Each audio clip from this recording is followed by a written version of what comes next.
to the police department, the exhibit department, and checked to see if any of this was true.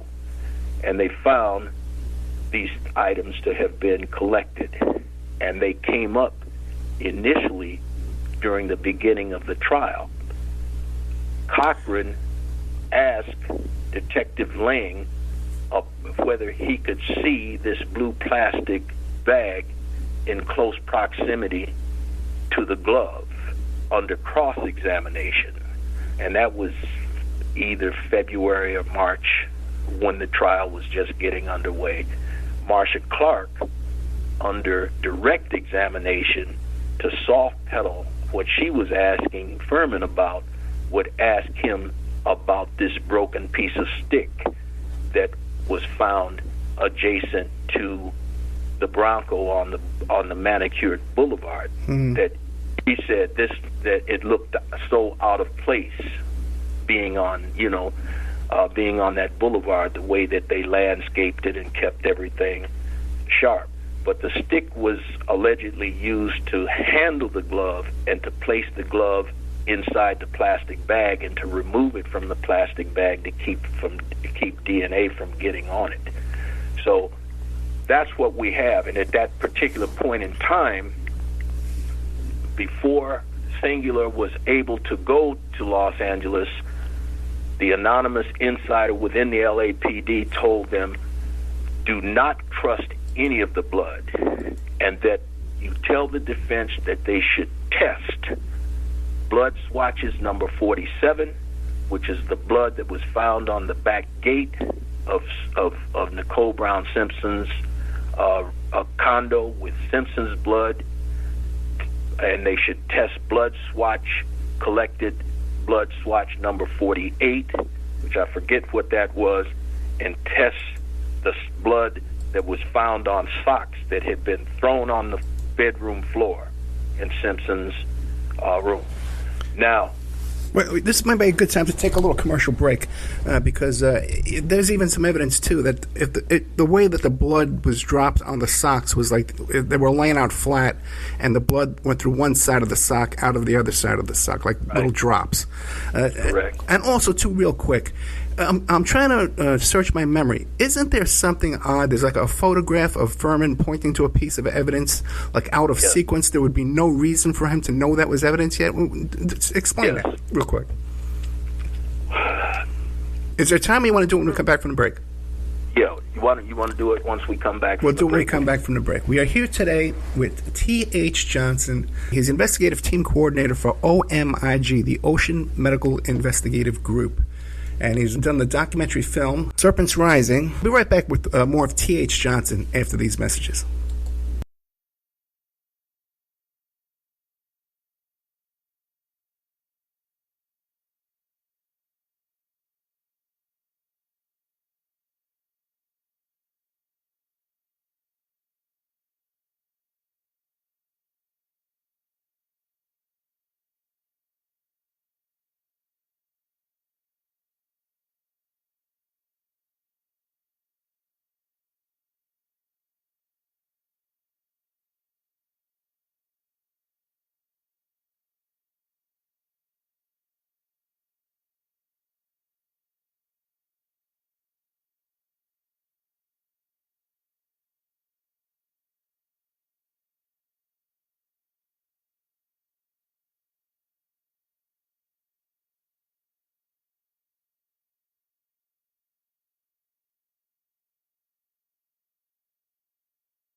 Okay, welcome back to the Opperman Report. I'm your host, Private Investigator Ed Opperman. We're here with T.H. Johnson, the Investigative Team Coordinator for OMIG, the Ocean Medical Investigative Group.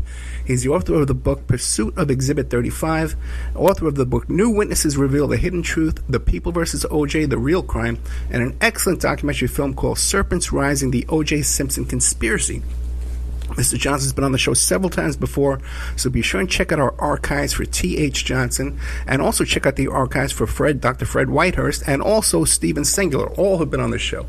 So when we left off, I was asking you about a photograph where Furman is pointing at some evidence, and the way I remember, there's no way he should have known that was even evidence. Well, here's the deal as it relates to that. You know, Furman got a lot of fanfare because he lied about the use of the word nigger.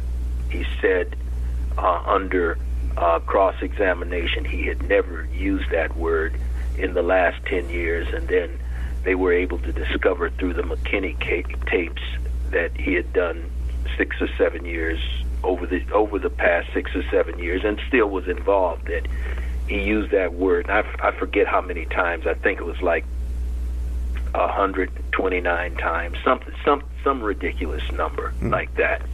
So they impeached him. He was, convicted of perjury, and he left the police department, so forth and so on, and moved up to this regional territory that the anonymous insider was talking about, that these veteran police officers, when they retire, they move up into the Aryan Nations area around northwest Idaho, northeast Washington state, and so forth. And in fact, Furman bought him a place which was 8 miles down the road from Hayden Lake, which was the headquarters for the Aryan Resistance or Aryan Nations organization. But be that as it may, what they should have been pressing Furman on, and it did come up in the trial, was that Furman testified after he had allegedly found the glove behind the guest house by the air conditioner where Cato Kalin resided, and took all of the other detectives there at Simpson's house back there to see the glove.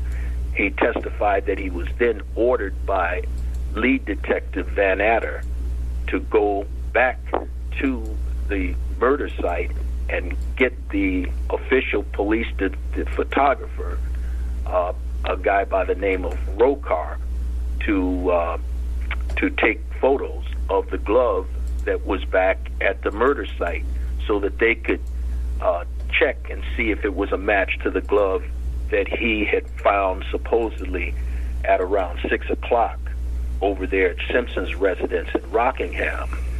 So that was his testimony under oath. But when Rokar took the witness stand a month later, Rokar admitted that that photograph was not taken at approximately 7:10 to 7:15 in the morning, where it looks like it's an hour and a half after sunrise. Furman had buttonholed him at approximately 4:15 in the morning, about an hour and a half before sunrise, and ask him to take a picture of that glove. And so it is that photo that you see Furman pointing at the glove. And Rokar says the reason that I had him point at the glove is because we were still in pitch darkness, and I had to use bulbs to light the photo. Gotcha. That was an hour and a half before sunrise, but it was also 45 minutes before they decided to go over to Simpson's Rockingham residence, you see. So that is a big issue right there. Why was it necessary? You know the difference between sunlight and darkness. Why was it important for you to tell this lie that you were ordered to go there at 7 o'clock to take this photo when you knew that you had taken this photo before 4:30 in the morning? So naturally with us, that has raised great suspicion in terms of that glove.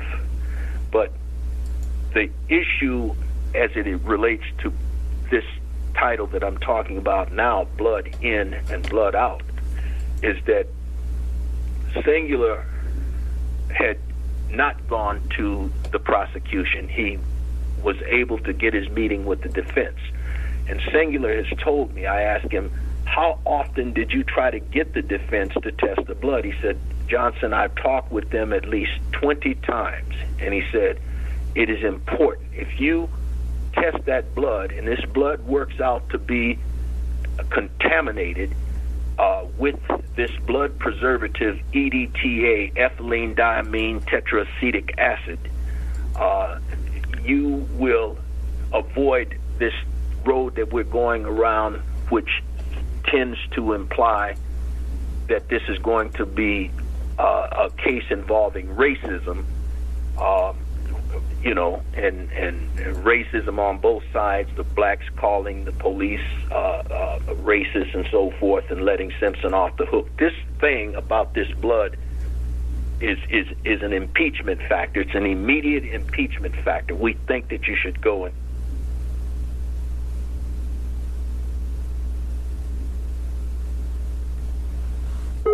Douglas getting Cochran and them to examine the blood. Let me ask you a question, Mr. Johnson. Why wouldn't the defense want to test the blood?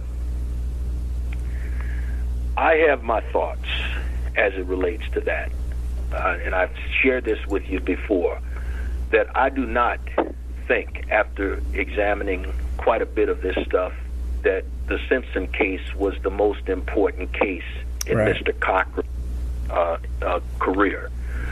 I think that a case that had taken place 25 years before that involved a not as well-known celebrity was a more important case to him because of the embarrassment that it had caused him, because he told his client, who was on trial for murder and subjected to life without parole in prison if convicted, that he was not going to be convicted because the evidence didn't support that.